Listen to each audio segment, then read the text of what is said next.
Alors on compare, on prend, on teste, on utilise. Puis on jette, on remplace et on amasse. Pas seulement les choses, les personnes aussi. Nos relations amoureuses et sexuelles sont à l'image de la société de consommation dans laquelle nous avons grandi. Pourtant, nous voulons être aimés. Être aimés durablement, être aimés pour ce que nous sommes. C'est notre désir le plus profond. Alors pourquoi y renoncer puisque c'est possible de le réaliser? Je suis Thérèse, la cofondatrice de SEM, et vous écoutez Love Care, le podcast de l'amour durable. Il aime la vie, il aime ses garçons, ses amis, il aime sa femme, il aime la musique, la beauté, l'harmonie, il aime la nature, les histoires et le changement aussi. Bonjour Olivier. Bonjour Thérèse. Ravie de te rencontrer. On peut se tutoyer? Ah bah bien sûr, aucun souci. Et pourtant, c'est la première fois qu'on se rencontre. Tu arrives avec le train depuis Cluny, c'est ça? C'est ça, oui. Donc en pleine nature, tu me disais, tu arrives dans cette forêt de béton qu'est Paris. Oui, mais ça pas va que quand même. Pas que, et de beaux bétons, parce qu'il y a quand même des tellement beaux bâtiments. Il y a du beau aussi ici. Il y a aussi de l'harmonie à Paris. Oui, il y a beaucoup de belles choses. Et alors, dis-moi, ça fait des années et des années que tu travailles sur toutes les questions qui touchent à la personne humaine, à ses relations. Comment est-ce que tu décrirais aujourd'hui ton travail ou ta mission de vie? Alors j'ai un peu du mal avec la notion de mission de vie. Je trouve que ça a un côté un petit peu grandiloquent. Je dirais plus que peut-être qu'on a une tâche ou quelque chose qu'on aime faire, une passion. Je crois que c'est beaucoup la passion en fait qui m'a animé. Quand j'avais 20 ans, je me suis dit la vie est trop courte pour que je fasse 8 heures par jour un boulot qui paye les factures et que le week-end, les vacances et à la retraite, je m'adonne à ce qui me passionne vraiment. Donc j'ai choisi de vivre de ma passion et ce qui me passionnait, c'était au départ le développement du potentiel humain. Parce que je pense qu'on a un potentiel qui est tellement plus vaste, plus grand que ce que la plupart des gens imaginent. Et puis de fil en aiguille, ça m'a amené sur le développement personnel, ça m'a amené sur la spiritualité, et ça m'a amené bien sûr sur les relations humaines, parce qu'on ne vit pas tout seul, et que finalement, une des grandes clés se trouve justement là-dedans, et c'est certainement pour ça qu'on se rencontre aujourd'hui. Mais alors donc aujourd'hui, dans tout ce domaine-là de l'humain et du développement du potentiel humain, comme tu dis, qu'est-ce qui t'anime tout particulièrement? Qu'est-ce qui te passionne tout particulièrement actuellement? Alors, je ne sais pas si je mettrais juste une chose. Ce qui me passionne, c'est de contribuer d'une manière ou d'une autre à améliorer la qualité de vie, aussi bien individuelle que collective. C'est ce que j'ai fait d'abord beaucoup avec la santé. C'était un des premiers domaines auxquels je me suis passionné. Comme je disais, le développement personnel, la spiritualité. Mais les relations humaines, à un moment, c'est devenu une évidence dans ma vie. Un peu tard, parce qu'au départ, je pensais que le spirituel réglait tout. Mais à un moment, je me suis rendu compte que la relation humaine était centrale et qu'on grandit aujourd'hui dans une société et dans une école où on ne nous parle pas de relations humaines. En tout cas, moi, à mon époque, ce n'était pas le cas et mes garçons, apparemment pas non plus. Donc, on a une tête hyper développée, surdéveloppée, on a un cœur complètement atrophié, on est des handicapés émotionnels et relationnels. Il suffit de regarder 5 minutes ce qui se passe à l'Assemblée nationale, voir comment les gens se parlent et se comportent pour avoir l'impression d'être dans une cour de récré de maternelle et se dire là on a un vrai souci quand même et c'est pas en augmentant les connaissances intellectuelles qu'on va pallier tout ce qui fait défaut au niveau humain, au niveau émotionnel, au niveau relationnel. Est-ce que c'est de pire en pire ou ça a toujours été très compliqué les relations humaines? Je pense que les relations humaines sont compliquées depuis longtemps. Je pense qu'aujourd'hui, il y a des facteurs aggravants. On le voit bien avec les réseaux sociaux, qu'on pourrait appeler réseaux asociaux de plus en plus, vu la façon dont ils sont utilisés. Mais il y a une évolution qui est lente dans l'histoire de l'humanité. Il ne faut pas oublier qu'il n'y a pas longtemps encore, les enfants n'allaient pas à l'école. Donc voilà, quand on lit Victor Hugo, quand même, arriver à amener les gens à avoir une éducation, c'était important. Eh bien aujourd'hui, on sent qu'il y a une nouvelle étape qui doit être franchie, c'est-à-dire pas seulement éduquer la tête, mais éduquer le cœur, éduquer l'humain, éduquer la relation. Moi, j'aime bien dire que quand on prend un journal le matin, ce qu'on lit de la première à la dernière page, ce sont des problèmes humains. Alors, on ne le voit pas, parce qu'il y a une page politique, il y a une page économie, il y a une page écologie, il y a une page problèmes régionaux, nationaux, etc. Mais derrière toutes les problématiques dont on nous parle, il y a juste des hommes et des femmes qui n'arrivent pas à s'entendre, qui n'arrivent pas à se parler, qui n'arrivent pas à créer entre eux des relations harmonieuses. Olivier, pourquoi c'est si difficile les relations humaines? Pourquoi c'est si difficile de créer des relations harmonieuses entre nous? Mais parce qu'on ne nous l'enseigne pas. Imagine-toi que, par exemple, qu'on doive réinventer la médecine. C'est-à-dire, tu tombes malade, tu n'as pas de médecin, tu dois réinventer la façon de te guérir. T'imagines le boulot, tu dirais « Oh, la santé, c'est un truc de ouf ». Non, par chance, on vit dans une société où il y a plein de médecines différentes et tu peux te soigner. Au niveau relationnel, au niveau humain, on doit tout apprendre par nous-mêmes. On essuie les plâtres et on refait les mêmes erreurs parce qu'on n'a pas d'éducation. Mais la bonne nouvelle, c'est que cette éducation, elle est possible, qu'il y a certains pays même où elle existe et qu'on peut aussi bien apprendre les compétences relationnelles qu'on peut apprendre les maths ou la géographie ou l'histoire. Et que les enfants à qui on donne cette chance-là dès le départ, eh bien, on en fait des êtres humains assez différents de ce que nous, on a été au même âge. Donc ça s'apprend. Ça s'apprend. Moi, j'ai vraiment une conviction, c'est qu'à peu près tout s'apprend. La spiritualité s'apprend, la santé, ça s'apprend. Tout peut s'enseigner. Voilà, il y a des choses qui demandent peut-être plus d'expérience personnelle et de pratique. C'est le cas des relations. Il y a des choses où c'est plus intellectuel et livresque. Mais sincèrement, la relation, ça s'apprend. Et on le voit. Moi, j'ai eu la chance de publier Marshall Rosenberg, son livre phare sur la CNV, la communication non violente. En l'espace de 25 ans, j'ai vu exploser le nombre de gens formés à ça. Et tout d'un coup, on a en face de soi des gens qui savent écouter, des gens qui savent exprimer leurs sentiments, leurs besoins, ce qui se passe en eux, et savent être à l'écoute de ce qui se passe en face. Mais ça, c'est une transformation incroyable. Et ça, c'est en l'espace de 20 ans. Mais on pourrait nous dire, c'est une question de bon sens, que c'est quelque chose au départ de naturel, d'aimer et de se laisser aimer et d'être en relation. Qu'est-ce que tu répondrais à ça ?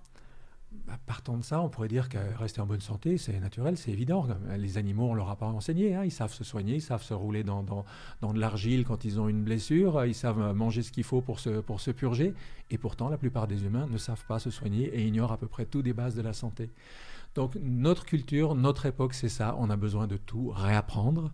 Et en particulier, il suffit de regarder la télévision pendant 10 minutes, il suffit d'ouvrir les journaux, il suffit de regarder autour de soi pour se dire que côté relationnel, peut mieux faire, comme c'était marqué dans mes carnets à l'école. Ouais, peut mieux faire, là, en rouge en général, en rouge, surligné. Oui. Bon, alors, si on peut mieux faire, d'abord, on fait comment ? Et j'ai envie de poser la question en tant que même maman de 3 enfants.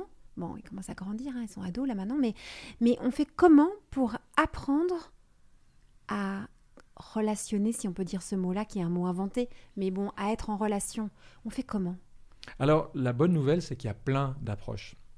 Donc, moi, je ne crois pas qu'il y ait la moindre chose qui marche pour tout le monde. Il n'y a pas de couteau suisse. Aujourd'hui, dans la santé, il y a des gens qui se soignent avec l'homéo, avec l'aroma, avec la phyto, avec l'allopathie. Dans les relations, c'est pareil. Il y a des gens, j'ai parlé de la CNV, c'est un très bel outil, c'est un outil. Il ne faut pas confondre un outil et une boîte à outils. Maslow disait à celui qui n'a qu'un marteau, tous les problèmes sont des clous. Ça veut dire que le risque, quand on n'a qu'un seul outil, c'est qu'on croit qu'on va pouvoir tout construire avec. Non, ça ne fonctionne pas. Il vaut mieux en prendre plusieurs. Les accords Toltec de Miguel Ruiz, c'est l'autre chose que j'ai eu la chance de traduire et publier. Moi j'appelle ça une chevalerie relationnelle. C'est 4 clés qui peuvent complètement transformer nos relations à nous-mêmes et aux autres. Mais après, on pourra en faire une liste longue comme le bras. S'agissant du rôle de parent, mais il y a des bouquins géniaux qui sortent en ce moment. Je pense à un qui a sorti mon éditeur l'année dernière, qui s'appelle « Chasseur-cueilleur parent ». J'ai trouvé ça génial de tout d'un coup avoir un regard sur la façon dont nous éduquons nos enfants en Occident et de se dire « mais ce truc-là, c'est pas ancien du tout, c'est pas traditionnel du tout, ça remonte à l'après-guerre, ça remonte à des orphelinats avec des gamins confiés à des militaires et des médecins ». Et tout d'un coup, de pouvoir démonter tout ce qu'on croyait savoir sur l'éducation et puis repartir sur des bases saines, humaines, traditionnelles, naturelles, ça change la vie. Et ça me fait penser à une chose, c'est que c'est vrai, moi j'ai souvent observé des personnes qui font une découverte, par exemple, comme outil l'énéagramme, ou bien voilà. Et il y en a qui ils vont tout penser par ce prisme-là. Il y a comme une sorte de j'ai cette clé et je ne vais jurer que par cette clé-là. Mais pareil, par exemple, moi je suis thérapeute relationnel Imago. Il y a des gens qui sont là avec qui ne vont jurer que par Imago. Oui. Tu as déjà remarqué ce phénomène-là ? On a trouvé une clé et puis on parle que de ça. C'est pour ça que je citais Maslow, qui n'a qu'un marteau, tous les problèmes sont des clous. Je connais des gens qui croient tout régler avec la CNV ou tout régler avec la PNL ou tout régler avec une autre approche. Non, ça ne fonctionne pas comme ça parce qu'un outil, encore une fois, ce n'est pas une boîte à outils et que la première chose qu'on devrait dire à ceux et celles qui nous écoutent, c'est multiplier les approches. Moi, j'ai fait ça, ça fait plus de 40 ans que je fais ça et dans tous les domaines, j'ai été expérimenté. À 20 ans, je décide de changer de façon de m'alimenter. parce que tout d'un coup, je prends conscience du végétarisme à une époque où on n'en parlait quand même pas trop, je vais passer 3 ans à expérimenter tous les régimes possibles et imaginables, Kousmine, Shelton, le crudivorisme, etc., parce que je veux savoir ce que ça fait sur moi avant de prendre une décision. Je veux expérimenter. Moi, j'ai un besoin fondamental, c'est de vivre les choses. Donc, il faut se donner cette liberté. Puis, on a une chance dingue quand même en France aujourd'hui, c'est que des livres, il y en a par milliers sur le développement personnel, sur la santé, sur les relations, sur l'éducation, sur la parentalité positive. Des stages, il y en a autant. Il y a beaucoup de choses qui sont à des prix tout à fait abordables. Donc pour ceux et celles qui ont envie d'acquérir ce que l'école ne leur a pas apporté, franchement, toutes les opportunités sont là. Alors, il faut en avoir l'envie, mais ce qui est intéressant aussi dans ce que tu viens de partager, c'est que il faut avoir aussi conscience que c'est quelque chose qui s'éduque, qui s'apprend. Donc ça, c'est quand même aussi la première étape. Tiens, il faut que je prenne aussi ce temps-là. La grande question qu'on pose aussi beaucoup chez Sam Love Care, c'est combien de temps consacrons-nous à la formation relationnelle, finalement, dans notre journée, dans notre semaine, dans notre vie. Et puis ensuite, de voir qu'il y a tous ces outils. Alors, parmi tous les outils, tu as cité un outil dont on n'a jamais parlé sur ce podcast, les accords Toltec. Oui. Moi, je ne connais rien des accords Toltec. Récemment, quelqu'un m'en a parlé et je me suis dit, mais qu'est-ce que c'est ? Il m'a dit, tu devrais te renseigner. J'ai vu un livre, mais je ne l'ai même pas encore bien ouvert. Est-ce que tu peux m'expliquer ce que c'est, ces accords Toltec ? Alors, les accords Toltec, c'est un livre qui est paru il y a 25 ans et qui, chose rare, est dans le top 10 des ventes encore en France au bout de 25 ans. C'est probablement le seul livre que je connaisse où chaque année il s'en vend plus que l'année d'avant. C'est-à-dire qu'au départ, quand il est sorti, il a touché les gens qui étaient branchés spiritualité, mais aujourd'hui, il est aussi bien mis en pratique par l'entreprise, à l'école, que l'armée américaine, que partout ailleurs. Et la grande force de ce livre-là, c'est que son auteur, Miguel Ruiz, a condensé d'une façon extrêmement simple, accessible à tous, c'est-à-dire qu'on peut lire les accords Toltec, je dirais à partir de 12 ans facilement. Il a condensé la quintessence finalement de cette voie Toltec qui était celle qui se transmettait dans sa famille. Il l'a dépoussiéré, il en a enlevé tous les éléments qui étaient peut-être trop de l'ordre de la croyance ou de la religion pour en faire un guide de conduite qui semble extrêmement simple. Les 4 accords tiennent sur un marque-page qu'on peut coller sur son frigo. Mais je dis, il faut bien 10 ans de sa vie pour arriver à les incarner et à les vivre au quotidien. Et donc, ce livre et ces accords ont connu un succès et connaissent encore aujourd'hui un succès qui est pratiquement sans équivalent. Quels sont ces 4 accords ? Alors, le premier dit que ta parole soit impeccable. Le deuxième, quoi qu'il arrive, n'en fais pas une affaire personnelle. Le troisième, ne fais pas de suppositions. Et le quatrième, fais toujours de ton mieux. Ça paraît hyper simple, hyper concentré. Mais une fois qu'on se dit, tiens, je vais en mettre en pratique juste un, tiens, par exemple, la parole impeccable. Alors là, on se rend compte qu'il y a du boulot, surtout dans la société où on vit, où il suffit d'aller 10 secondes sur les réseaux sociaux pour voir que la parole impeccable est une vue de l'esprit à ce niveau-là. Et chacun de ces accords va nous amener finalement à nous rapprocher d'une qualité de vie avec soi et avec les autres qui fait toute la différence. Et moi, ce qui m'intéresse, je fais ça depuis que j'ai 20 ans, je vais rencontrer les auteurs des bouquins qui m'ont touché.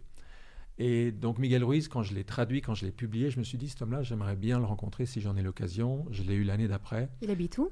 Alors, il habite depuis longtemps en Californie, il a grandi au Mexique, il est devenu neurochirurgien là-bas, et au moment de cette ouverture qui l'a amené à reprendre le flambeau Toltec, il est passé aux États-Unis, et c'est là qu'il enseigne aujourd'hui. Et donc, quand je l'ai rencontré, comme j'avais rencontré Marshall Rosenberg l'année d'avant pour la CNV, quand j'ai rencontré Miguel Ruiz, je me suis dit, voilà quelqu'un qui vit ce qu'il enseigne. Voilà.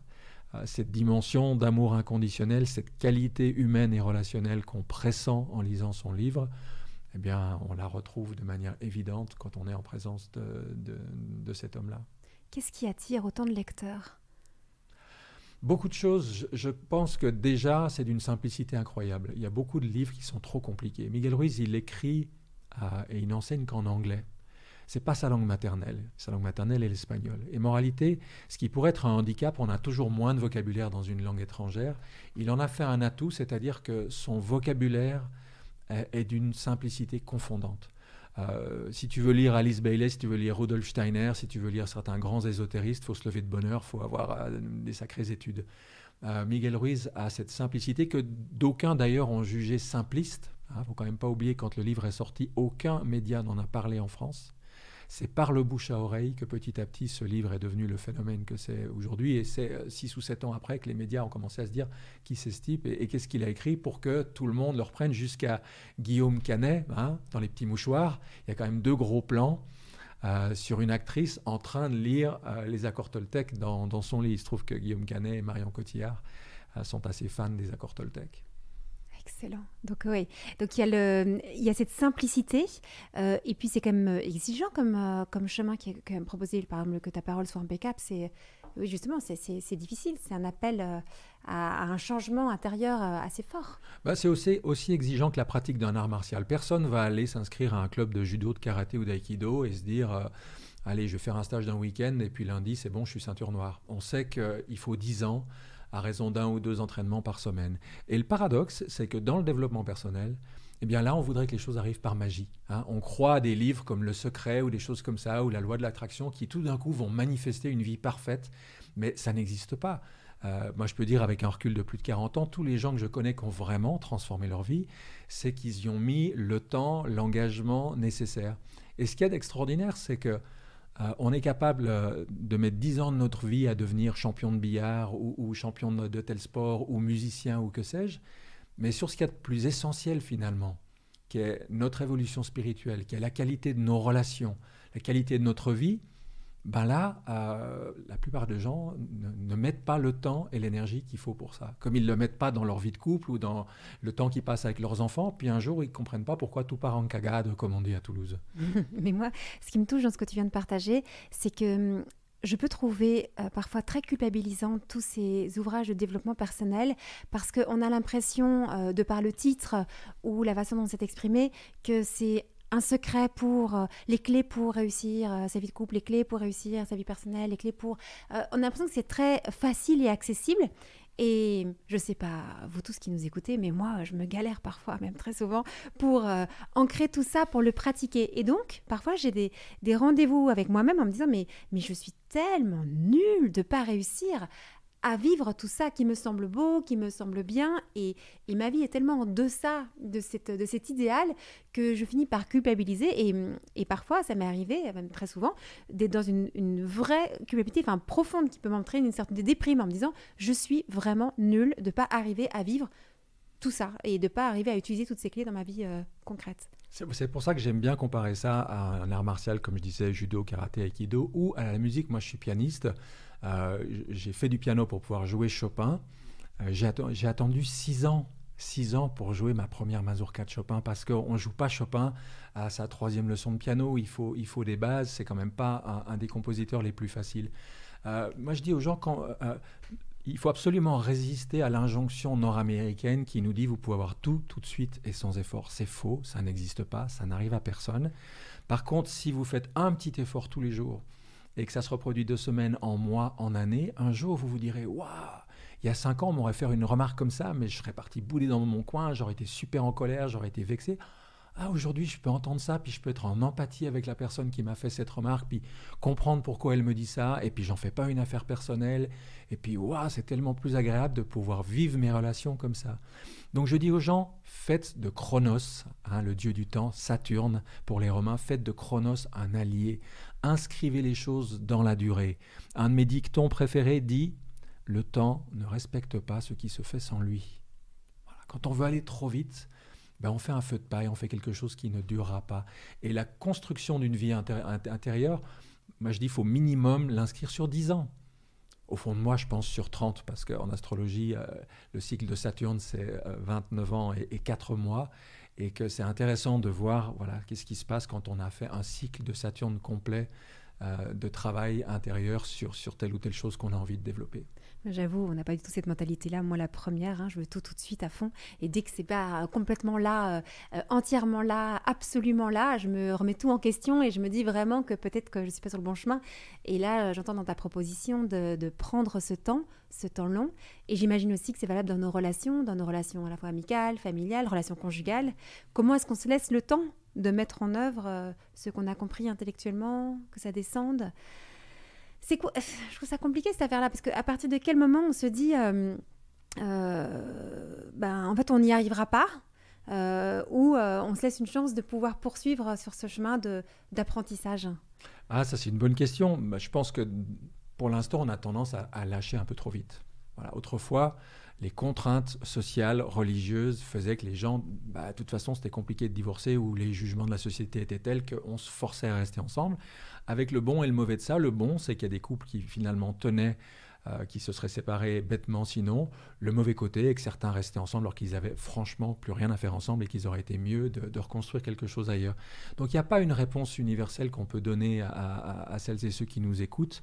Ça demande du discernement, ça demande aussi d'être à l'écoute de ce que nous renvoie l'entourage, les enfants, etc. Mais en tout cas, ce qui est sûr, c'est qu'on vit dans une culture de l'immédiateté. Internet favorise beaucoup ça. Je veux un truc, clique, je l'achète, ça y est, c'est fait. Et qu'on oublie que tout ce qui est durable, tout ce qui est solide prend du temps. Voilà, il suffit de regarder. Moi, j'ai le souvenir d'être allé voir les fameux, comment ils s'appellent, là, les redwood trees, là, les séquoias géants de Californie.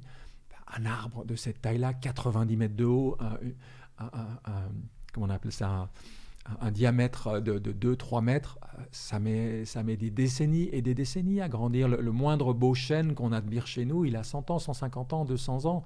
Alors oui, on peut planter un petit bambou et puis on va le voir pousser de jour en jour, mais ça sera qu'un petit bambou. Ça ne sera pas un chêne, il ne fera pas la même ombre, il n'accueillera pas les mêmes oiseaux. Et je pense qu'un des plus grands changements qu'on puisse faire, et c'est aussi un signe de maturité, c'est l'enfant qui veut tout de suite. C'est l'adulte qui sait que si il inscrit son travail dans la durée, pas tout de suite, mais dans 1 an, dans 5 ans, dans 10 ans, il va récolter quelque chose de stable, de solide, de durable. Oui, c'est l'enfant qui veut tout de suite, c'est très juste. Mais justement, nos enfants, comment est-ce qu'on peut leur apprendre à inscrire les choses dans la durée, concrètement? Parce que je veux aussi le marquer à notre époque, quoi, parce qu'ils vivent quand même dans cette société de consommation où on permet d'avoir accès à tout de suite, dès qu'on veut, quand on veut. Comment est-ce qu'on fait pour les inviter à voir les choses autrement et être dans ce temps long? Alors ça, c'est... déjà, il ne faut pas oublier une chose, c'est que les enfants, au moins jusqu'à 7 ans, ce qu'ils apprennent de nous, c'est ce que nous sommes, c'est pas ce que nous disons. Donc d'abord et avant tout, c'est chercher à être un exemple, chercher à être un modèle, parce que si je vis une vie qui est à peu près équilibrée, qui est à peu près stable, il ne s'agit pas d'être parfait, personne ne l'est, mais si je tiens la route, on va dire en bon français, mes enfants prennent ça simplement par imitation, parce que toute l'éducation au départ elle se fait comme ça. Donc déjà ça, commencer par chercher à soi-même donner l'exemple. Ensuite, si effectivement dans ma propre façon de gérer le temps, dans ma propre façon d'apprendre à un enfant à gérer ses envies, ses besoins, ses désirs, etc., on peut petit à petit instiller ça en eux, tout en sachant aussi qu'ils sont différents. Moi j'ai 3 garçons, et les 3 sont très très très très différents dans leur façon d'être. Le premier et le dernier sont pour le coup des saturniens types, très marqués par Saturne pour ceux qui sont branchés un peu astro. Donc eux ont cette capacité de travailler dans la durée, dans le temps, avec discipline, qui est une donnée de base. Ils n'ont pas eu besoin de l'apprendre, ils arrivent avec ça. Bon, tant mieux pour eux. Mon second au milieu, c'est une nature complètement différente. C'est l'artiste de la famille. Lui, il a des compétences relationnelles. Alors c'est un vrai bonheur à voir, mais depuis qu'il est tout gamin, c'est dingue. Mais par contre, ce rapport au temps, c'est moins son truc. L'autodiscipline, inscrire les choses dans la durée, pour l'instant, c'est pas encore tout à fait ça, quoi. Donc nos enfants sont tous différents, et donc il y a une approche différente à avoir pour leur permettre de découvrir cette philosophie du temps long, quoi, qu'on n'a pas tout de suite, c'est ça? Oui, bien sûr, mais comme pour tout. C'est-à-dire qu'un enfant, c'est pas une page blanche. Le moindre parent, a fortiori quand on est parent de plusieurs enfants, mais dès les premiers jours, on sait qu'on est en face d'une âme différente qui n'a pas la même humeur, qui n'a pas la même façon d'être au monde. Et moi, je trouve fascinant, en tant que parent, d'accompagner les enfants sur leur chemin, pas sur le mien, et puis à leur rythme, pas au mien. Parce qu'ils sont venus ici pour une raison particulière, et moi, ce qui m'intéresse, c'est de les accompagner sur ce chemin-là, mais c'est aussi une leçon d'humilité. C'est pas projeter ni ses peurs ni ses attentes sur ces gamins, mais je trouve que c'est un chemin magnifique. Donc, ce que j'entends aussi dans ce que tu partages, c'est que cette connaissance de soi, elle nous permet à la fois d'avoir des meilleures relations, etc. Mais il y a aussi un autre élément, c'est comment est-ce qu'on apprend à connaître nos enfants, connaître leur sensibilité, connaître leur type d'intelligence, pour arriver à les rejoindre sur leur chemin. Donc, il y a aussi ce travail-là à faire en tant que parent, cet apprentissage-là à faire. Il y a cet apprentissage-là et sincèrement, pour moi, il y a un outil qui est sans équivalent pour ça, c'est l'astrologie. Et quand je parle d'astrologie, je ne parle pas de l'horoscope qu'on trouve dans les magasins de salles d'attente de coiffure. On voudrait comprendre, parce qu'effectivement, astrologie, je sais que d'entendre ce mot, il y en a plein qui vont sursauter en disant « Comment on parle d'astrologie sur Sam Lovecare ?» Est-ce que tu peux nous expliquer ce que tu entends derrière l'astrologie? Alors déjà, ce que j'ai envie, c'est de faire un petit clin d'œil, c'est de dire tous ceux et celles qui nous écoutent ont entendu parler d'un test PCR. Parce que personne aujourd'hui n'a pas entendu parler d'un test PCR. Moins de gens savent que le test PCR a été créé par un prix Nobel de chimie appelé Kary Mullis. Et encore moins de gens savent que dans son autobiographie, qui est un livre absolument décapant parce que c'est quelqu'un qui a un style drôle, percutant, incisif, très ironique par moments, il a un chapitre qui s'appelle « Je suis Capricorne ». Et où il raconte que jeune chimiste, alors vous imaginez la personne qui a étudié la chimie, formation scientifique, etc., il y a une soirée, comme il doit avoir 27-28 ans, puis quelqu'un lui dit au bout d'une demi-heure « Ah, toi, tu dois être Capricorne ». Bon, je dis une chance sur 12, franchement, on ne va pas en faire un plat.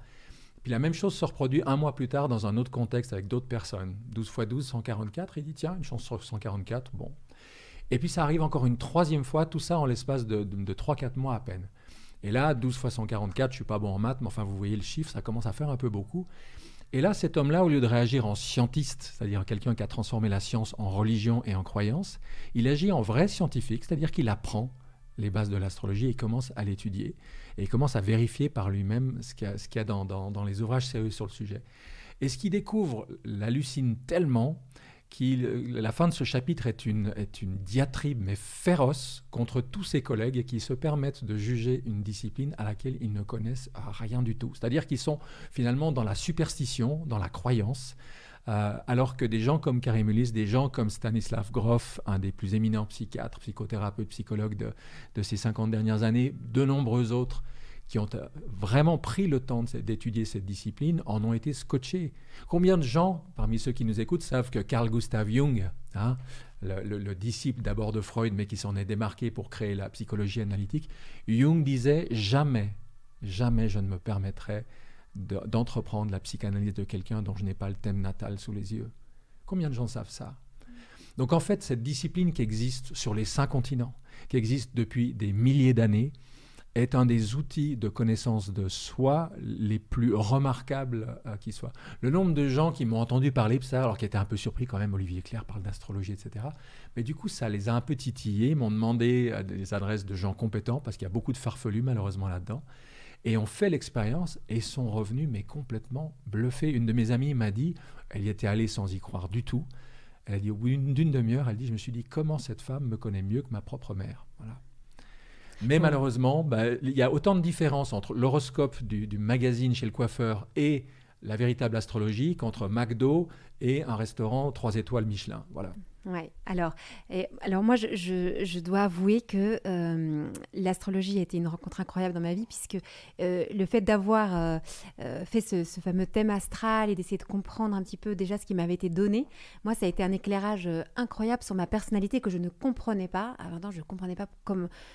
Je me trouvais très bizarre, très étrange. Et en fait, ça m'a donné des clés de compréhension. Donc, moi, j'ai trouvé ça formidable, mais je sais que... en fait, je n'en parle quasi jamais autour de moi parce que, voilà, tout le monde est un petit peu en tout cas, dans mon milieu social, c'est quelque chose qui ne se fait pas. C'est plutôt genre, oula, c'est mal, etc. Alors que tu fais déjà une différence entre astrologie et l'horoscope qui va nous prédire qu'on aura une bonne journée aujourd'hui et qu'on va faire des belles rencontres et qu'on va peut-être gagner beaucoup d'argent.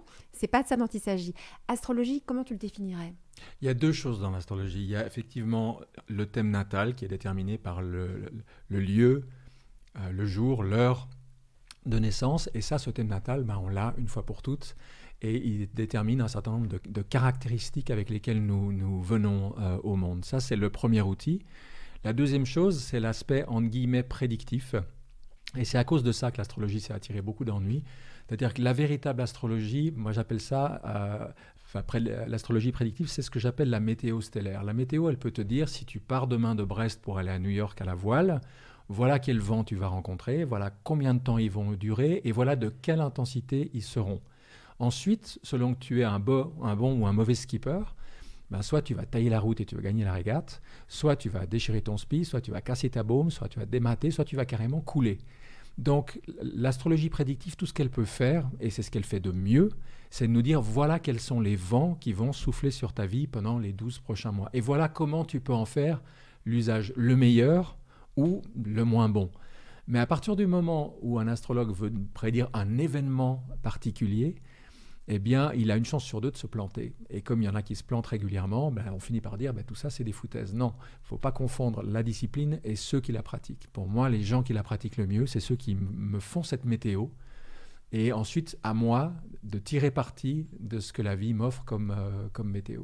Oui, mais dans la météo, est-ce que c'est des informations aussi précises que quelqu'un de très proche va mourir ou tu vas connaître un échec amoureux, etc. Pas du tout. Ok, donc quand on entend ça, on n'est pas sur le... Non, à partir du moment où ça a une forme précise, okay. C'est-à-dire de tout le spectre de façon d'utiliser une influence particulière, on l'a réduite à une.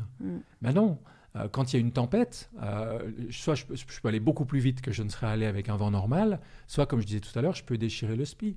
Mais si je commence à dire à la personne en face de moi, tu vas déchirer ton spi, tu vas couler, eh bien, je lui donne aucune... Et puis après, ça transforme l'astrologie en quelque chose de déterministe. Oui.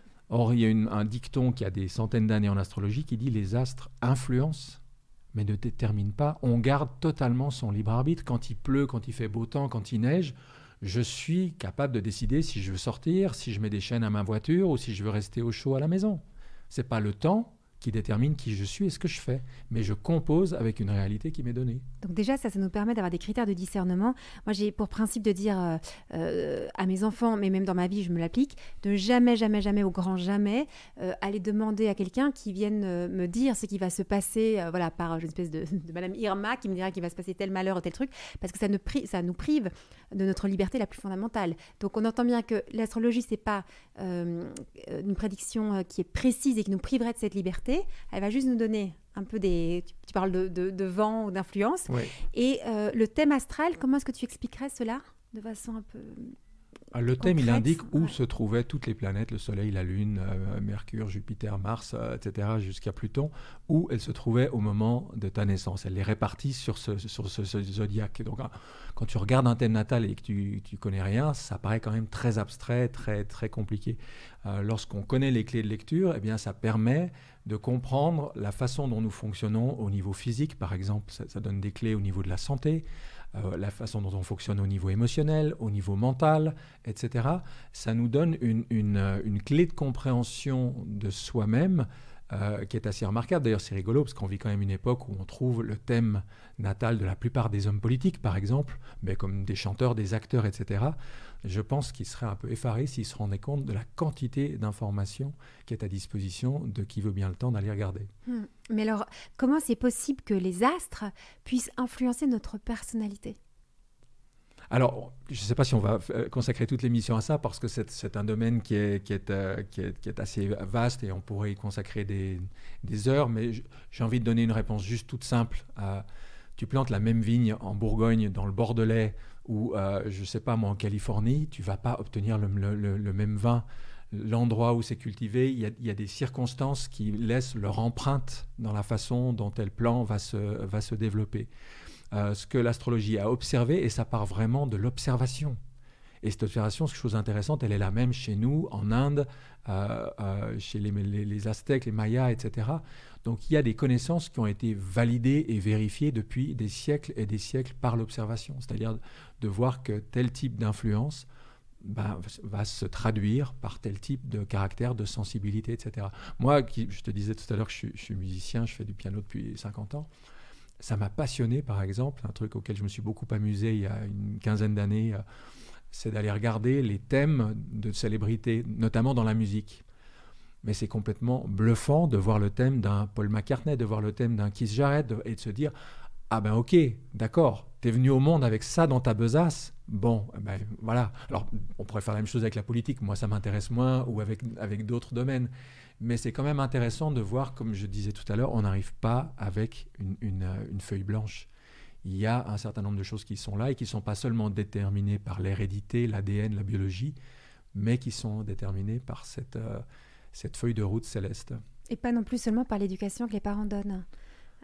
C'est-à-dire que nous, en tant que parents, on n'est pas à l'origine de tout ce qu'est notre enfant. Non, mais de toute façon, on voit bien, si on donne la même éducation à 3 enfants, eh bien, ils vont prendre certaines choses et d'autres, ils ne les prendront pas, et chaque enfant sera différent.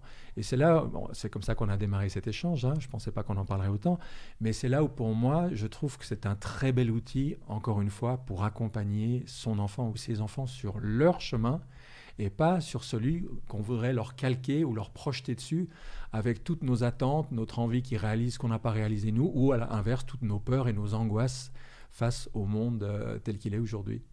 Ça en fait des outils, là. C'est pas mal. Je vois qu'en une discussion, tu as cité pas mal d'outils qui sont assez passionnants, tous les uns les autres. Finalement, j'ai envie de dire, avec tout ce chemin que tu as parcouru pendant toutes ces années, de recherche, de découverte, des rencontres que tu as eues avec des personnes très inspirantes et qui ont essayé de produire par leur travail des idées nouvelles, qu'est-ce que tu en retires de tout ce chemin-là ? Oh mon Dieu, tellement de choses, tellement de choses. Déjà, j'en retire que, effectivement, moi, je suis allé chercher beaucoup de choses et je suis allé expérimenter, vérifier, valider par moi-même. Et je dirais que ma grande frustration, c'est de voir tout ce qui existe, la somme de connaissances, la somme d'outils, la somme de moyens qu'on a à disposition, et de voir ce qu'on continue de faire. Dans l'éducation, on continue d'enseigner les langues d'une manière absolument catastrophique. Donc nos gamins, après avoir fait pendant 6 ans ou 7 ans d'allemand ou d'espagnol ou d'anglais, sont incapables de le parler. Par inertie, c'est-à-dire on a les profs, on a les manuels, on a les méthodes et on continue de les enseigner alors qu'il y a déjà 40 ans, il existait des techniques tellement plus efficaces pour apprendre les langues. Dans la santé, c'est pareil, l'habitude fait qu'on continue de se nourrir de telle façon, de faire des choses dont on sait depuis toujours qu'elles ne sont pas forcément les meilleures pour notre santé. Donc il y a un écart considérable entre les connaissances qui sont disponibles et puisque par habitude, eh bien, nous reproduisons, on fait comme ses parents, on fait comme la société, on fait comme on nous a dit. C'est comme si on roulait finalement avec un GPS dont la dernière mise à jour date d'il y a 20 ans. T'imagines la catastrophe. Voilà. On roule avec des vieilles cartes, on roule avec des choses qui ne correspondent pas à l'état des connaissances. Et ça, je trouve ça désolant et c'est pour ça que j'ai consacré une telle quantité de temps comme journaliste, comme éditeur, comme traducteur, comme auteur, à partager avec le plus grand nombre des clés, des outils pour aller vers quelque chose de mieux, parce que c'est possible. Mais pourquoi est-ce qu'on a tellement de difficultés à changer nos habitudes ? Je parlais l'autre jour avec une maîtresse d'école qui me disait qu'elle essaye de justement proposer des nouvelles méthodes et que les autres maîtresses sont très dures avec elle, ne veulent pas entendre parler de ces nouvelles méthodes, plutôt la critiquent, la rejettent. Et elle était tout à fait désemparée en voyant cette difficulté à proposer des nouvelles façons d'enseigner. Est-ce que tu arrives à toi à comprendre pourquoi est-ce qu'on a tant de mal à s'ouvrir à toutes ces belles choses ? Alors, tu as vu, quand tu m'as demandé d'écrire 10 choses que j'aimais, là, avant le début de l'émission, la dernière, c'était quoi ? Le changement. Ouais. Et ça m'a amusé de terminer par ça, parce que je pense que nous vivons dans une société où la façon dont on nous élève depuis tout petit, et en particulier le rôle de l'école, nous amène à ne pas aimer le changement. Nous amène à vouloir rester dans des certitudes.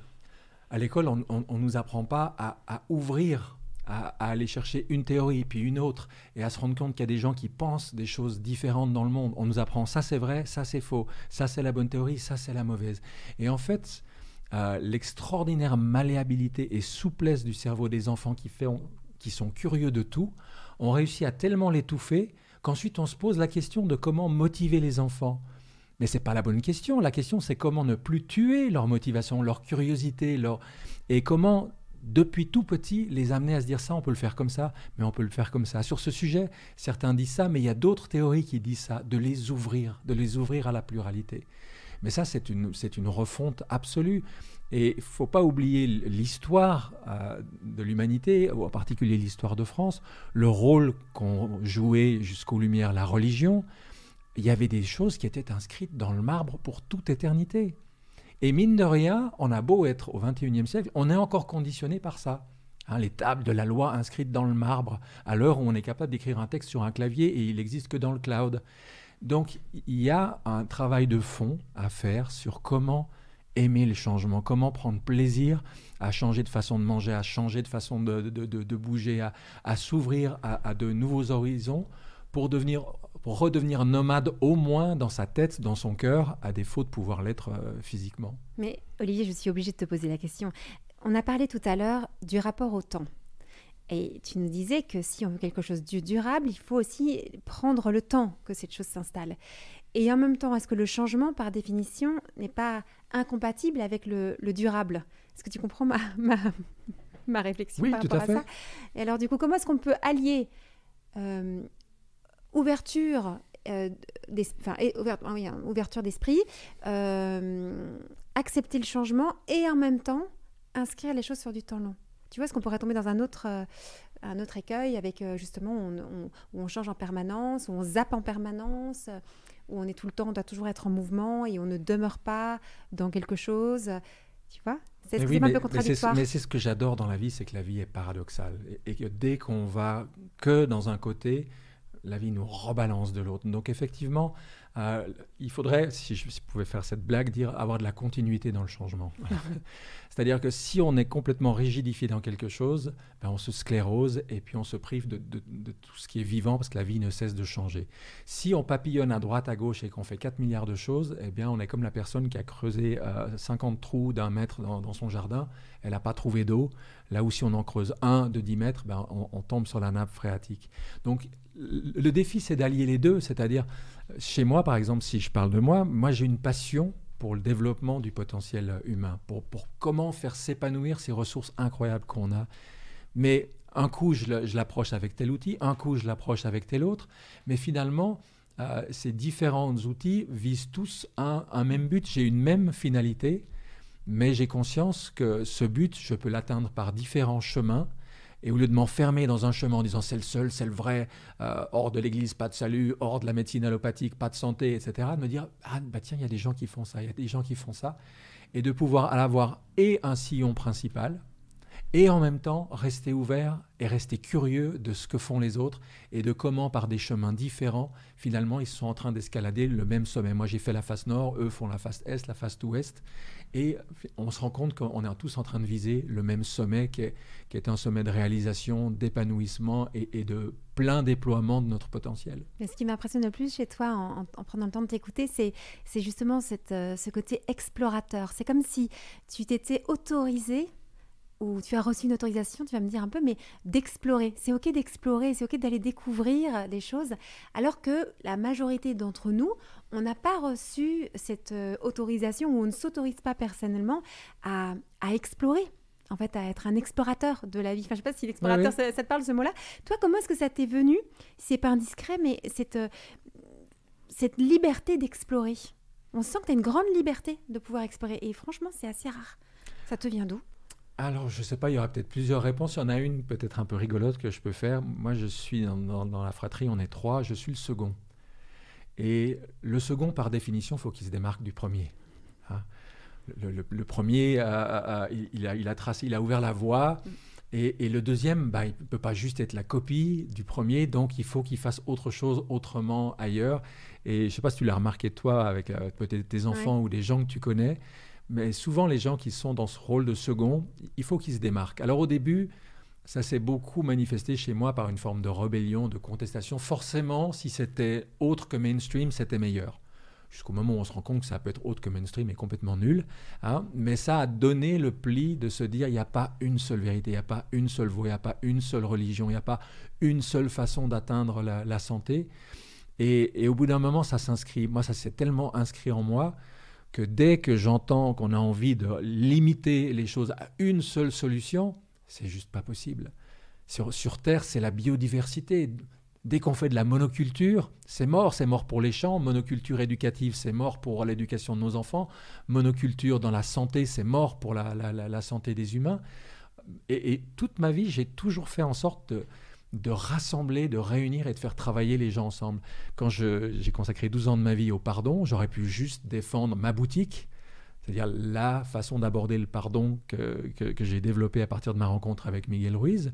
Mais non, je me suis dit, le pardon, c'est plus important que ma méthode. Donc, j'ai été organiser un grand événement et j'ai réuni Colin Tipping, le pardon radical, et Fred Loskin, les 9 étapes du pardon, et Ho'oponopono, la méthode hawaïenne, et ensuite le Dr Lascaux et le lot énergétique, parce que j'ai à cœur que tout le monde travaille ensemble. Personne détient toute la vérité, chacun n'en a qu'un bout, et la seule façon d'aller vers quelque chose de complet, c'est de travailler ensemble et de s'enrichir finalement des richesses des autres. Merci de dire ça, ça me touche trop. En fait, ça me touche parce que c'est ce qu'on essaye de faire ici dans Some Love Care. Chaque podcast, c'est avec un autre intervenant qui va nous donner une certaine approche, sa vision, son expérience. Et finalement, dans un premier temps, quand on avait réfléchi à ce podcast, on s'est dit, mais oh là là, mais peut-être que c'est pas compatible. Et puis un peu, il y a des guerres de chapelle. Et puis cette méthode, elle serait meilleure qu'une autre. Et c'est un défi qu'on s'est lancé dans cette entreprise, c'est de dire on va aller à la rencontre de toutes celles et ceux qui contribuent à leur façon, avec leur sensibilité, leur charisme, leur intelligence, leur travail, à soigner nos relations d'amour et de croire que cette diversité est une chance. Et c'est la première fois qu'on entend notre intervenant le dire avec force, comme tu le dis si bien, parce que c'est quand même un pari. Et on sent qu'au départ, il y a quand même quelques réticences. Parce qu'on aime bien un peu se tirer dessus en disant ma méthode est meilleure que la tienne ou mon approche est meilleure. Puis on se critique un peu les uns les autres. Je ne sais pas très bien d'où ça vient, cette attitude de critique pour valoriser sa propre méthode. Mais c'est pour dire que c'est quand même un défi majeur et peu évident de rassembler et de fédérer. Tu es d'accord avec moi que c'est pas facile ? Mais oui, et tu sais, l'image que j'avais en t'écoutant, c'est voilà, celle d'un buffet. Tu vois, dans certains restaurants, tu as un buffet gigantesque avec les entrées, ensuite les plats principaux, les desserts, et il y a une diversité de trucs hallucinants. Et en fait, un bon cuisinier, il est là pour offrir toute la diversité de ce qu'il sait faire, mais ce n'est pas lui qui va dire à chaque client « toi, tu devrais manger telle salade, toi, tu devrais manger tel poisson ». Chaque client, ensuite, selon sa sensibilité, ses allergies éventuelles ou que sais-je, va dire « tiens, moi, je me fais juste un menu entrée » ou voilà. Et je pense que c'est ça qu'il faut faire aujourd'hui. Et c'est ce que tu fais avec ton émission, c'est que tu proposes un buffet et tu laisses ceux et celles qui t'écoutent dire « Ah, celui-là, il m'intéresse. Ah, celui-là, bon, ouais, pourquoi pas, mais c'est pas mon truc. » Et de laisser chacun, finalement, savoir qu'est-ce qui va l'aider à faire un bout de chemin. Et j'ai une autre image qui est tout aussi parlante. Tu regardes dans un jardin, ou mieux encore, tu regardes dans un bout de terre qui est pas cultivé. Eh bien, tu vas voir qu'il y a certaines plantes qui s'y développent. Et pourquoi là et pas ailleurs ? Parce qu'il y a dans le sol ce qui leur permet de se développer. Mais dans le sol, il n'y a pas des petits lutins avec une seringue et qui mettent la même dose de potassium et de calcium et de machin dans toutes les plantes. C'est la plante qui puise dans le sol ce qu'elle a besoin. Et la plante d'à côté ou une autre auront besoin d'autre chose. Moi, je rêve d'une école comme ça. D'une école où tout soit à disposition des enfants. Mais c'est les enfants, parce qu'ils ont une nature unique, parce que l'un est plus doué dans tel domaine et l'autre dans tel autre domaine, qui vont croître et développer ce qu'ils sont.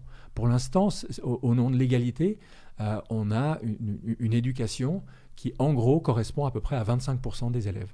Voilà, 25% des élèves ont le type de structure intellectuelle qu'il faut pour s'épanouir dans nos écoles. Ça fait quand même beaucoup d'autres élèves qui ne s'y retrouvent pas. Et oui. Moi, je vois toujours la tête d'une institutrice comme ça qui avait eu mon petit dernier. Et elle avait fait avec toutes les instituts de son école un stage sur les 8 formes d'intelligence. Voilà. Et elle revient le lundi matin et je la vois dépitée. Je lui dis alors c'était bien ce stage ? Elle dit ouais, sauf que je me suis rendu compte que jusqu'au CP, les 8 formes d'intelligence étaient prises en compte. À partir du CP, il n'y en a plus que 2. 2 sur 8, 25%. Donc les enfants qui ont les autres formes d'intelligence, ils vont passer toute leur scolarité, ça a été mon cas, à se dire je suis nul, je suis pas compétent, je suis mauvais, je suis pas ci, je suis pas ça, jusqu'à ce que enfin libérés de ce système, on se dise ah waouh, non, j'ai juste une autre forme d'intelligence et là maintenant je vais pouvoir la laisser se déployer et faire ce pourquoi je suis venu faire. Mais pourquoi limiter ça à 25% des élèves ? Ouais. Là, il y a un énorme défi. Mais on voit bien que ça va de pair avec tout ce qu'on partage. On parle de... En fait, il s'agit vraiment de la liberté. Moi, c'est ça que j'entends dans ce que tu partages. C'est comment est-ce que dans notre vie, on exerce cette liberté propre à l'être humain et de se dire même aussi dans tous ces savoirs, tous ces outils, eh bien, c'est moi librement esquiver, choisir telle ou telle chose, de ne pas attendre que quelqu'un décide pour nous, en disant c'est cachère ou c'est pas cachère, t'as le droit ou t'as pas le droit. J'ai adoré tout ce dont on a parlé aujourd'hui parce que je le sais, je le pressens que certains auditeurs vont se dire « Oh, astrologie, c'est mal, péché, ou bien accord Toltec, ça semble un peu ésotérique, ou là, c'est pas bien. » Non, en fait, d'arrêter de penser comme ça en disant « J'ai le droit ou j'ai pas le droit », d'oser explorer, d'aller découvrir et de se dire « Tiens, est-ce que ça me parle dans ma vie d'aujourd'hui ?» et d'exercer sa liberté de penser, tout simplement. Oui. C'est ça que tu nous invites à faire. Oui, oui. Et cette liberté de penser dont on parle beaucoup, finalement, honnêtement, c'est quelque chose de très rare. Oui. Voilà. C'est-à-dire, d'abord parce que ça fait peur. On ne le dit pas assez. Je voudrais que tu dises ça, parce que c'est ça, il y a la peur. Ça fait peur parce que qui dit liberté dit responsabilité. Viktor Frankl, cet immense auteur survivant des camps de concentration qui avait créé la logothérapie, disait, de la même manière qu'il y a la statue de la liberté à New York, sur la côte est des États-Unis, il faudrait faire édifier la statue de la responsabilité sur la côte ouest, parce que l'un ne va pas sans l'autre. On nous parle toujours de liberté, liberté, liberté, sans voir que la responsabilité va de pair. On nous parle de liberté de la presse, il y a aussi une responsabilité de la part des médias dans ce qu'ils disent pas et comment ils le disent. Et quand on revient à nous, eh bien, si on veut être libre, eh bien, il faut assumer la responsabilité qui va avec le fait de faire un choix qui est peut-être juste le mien. Je mange de telle façon, même si mes parents ou les autres ne mangent pas comme ça autour de moi. Je me soigne de telle façon, parce que c'est ma liberté, que j'ai pris le temps de m'informer, d'expérimenter et de choisir cette façon de me soigner. Il faut être prêt à assumer cette responsabilité-là. On ne peut pas vouloir la liberté et ne pas vouloir la responsabilité qui va avec. C'était un peu l'histoire, hein, elle est vieille, mais elle est toujours belle. C'est l'histoire de Jonathan Livingstone le Goéland. Hein. Non, je ne la connais pas, cette histoire. Tu ne connais pas Jonathan Livingstone le Goéland? Non, je veux savoir. Ça a été un gigantesque best-seller écrit par Richard Bach. Ils en ont même fait un film. Alors c'est vrai que peut-être qu'il est moins connu aujourd'hui, mais c'est un de ces... alors ça, faut le faire lire à tes enfants. C'est un incontournable. C'est comme Le Petit Prince, c'est un conte. Et Jonathan, c'est un goéland, voilà. Sauf que lui, la vie des goélands telle que c'est, ça ne lui plaît pas. Lui, il a envie d'apprendre à voler aussi vite que certains oiseaux qu'il voit passer... Et alors, il va vers cette liberté, sauf que le prix qu'il paye, et la responsabilité qu'il prend, c'est que dans un premier temps, il se fait éjecter de son clan, de sa tribu, parce que ça ne se fait pas chez nous, etc. Mais c'est un très, très beau récit, justement, sur ce qu'on appelle le prix de la liberté. J'ai une phrase que je dis souvent, une liberté dont on n'a pas payé le prix a toutes les chances d'être parfaitement illusoire. La vraie liberté, ça se paye. Bon, on va devoir s'arrêter sur ces belles paroles parce qu'il y a trop à digérer là dans tout ce que tu nous as partagé. C'est énorme. Merci aussi d'avoir vraiment parlé de cette liberté, responsabilité, et puis cette peur parfois qu'on peut ressentir. Peut-être que vous pouvez le ressentir là aussi en écoutant ce podcast. Tiens, ça m'inquiète un petit peu d'aller explorer, d'aller découvrir ou d'aller utiliser ces outils. Et comment est-ce qu'on peut apaiser cette peur? Est-ce que tu aurais juste un dernier conseil ici? Maintenant, ça nous vient. J'ai juste une image qui me vient. Oui. Voilà, on est élevé comme des aigles dans un poulailler. Ouais. Voilà. Et on a peur de déployer nos ailes et de se rendre compte de quoi on est capable, à quelle hauteur on est capable de voler, quelle vue on peut avoir sur le monde et les montagnes et l'Everest, etc. Et voilà, on croit qu'on est des poules parce qu'on est des aigles qui ont été élevés dans un poulailler. Oui, mais on a peur parce qu'on redoute quoi? Parce que ça doit être formidable d'être un aigle et de voler comme ça. Oui, mais on a peur parce qu'on a peur du changement. Et si jamais ça ne marchait pas? Et si jamais je me plantais? Lisez le petit éloge de l'échec de Charles Pépin. Voilà, oui. Un livre à mettre entre toutes les mains aussi. Moi, je l'ai fait lire à mes deux plus grands garçons. C'est trop génial. En plus, pour une fois, un philosophe qui parle français, qui écrit clairement, qui s'adresse à tout le monde. Magnifique, magnifique. On a un vrai problème avec l'échec en France. Et du coup, on est paralysé de peur si je me plante, si je rate, si ça ne marche pas. Mais on s'en fout. Se planter, échouer, ça fait partie du chemin. C'est comme ça qu'on apprend et qu'on grandit. Bon, alors, si on a compris ça, on peut déjà bien avancer. Merci beaucoup, Olivier. On va garder ça. Pour habitude de demander toujours une dernière chose qu'on voudrait partager, mais là, tu viens de donner des choses tellement fondamentales. On reste sur l'échec? Oui, ça me semble. Oui. Ça te parle, Dépasser la peur de l'échec, franchement. Ouais. Dépasser la peur de l'échec. On se plante, c'est pas grave. On se relève. Exactement. Ouais. Et merci beaucoup pour tout ce que tu nous as partagé. Où est-ce qu'on peut te retrouver? Alors, j'ai un site internet qui porte mon nom, olivierclair.com. Ouais.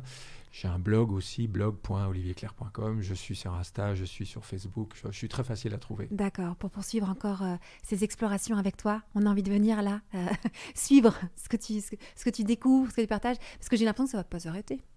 Non, je Non. crois pas. Je crois pas. Une fois qu'on Quand est parti là-dessus, on là, n'arrête plus. non. Tu m'as dit que tu avais fait quelques petites années un peu de pause, là, mais en fait, on sent que c'est dans ton ADN, quoi, que ça t'anime profondément. Ouais. Donc ça va. Il va encore y avoir des belles choses les prochaines années. Merci beaucoup pour ce temps consacré. Et puis, à bientôt.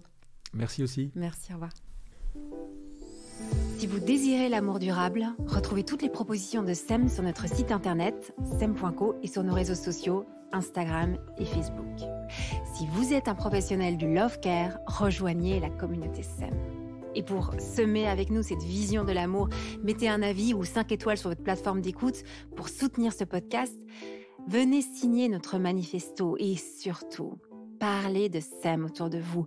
Parlez-en à vos amis, à vos familles, à vos collègues qui ont tant besoin d'être outillés et accompagnés pour vivre leur désir le plus profond, aimer et être aimé durablement.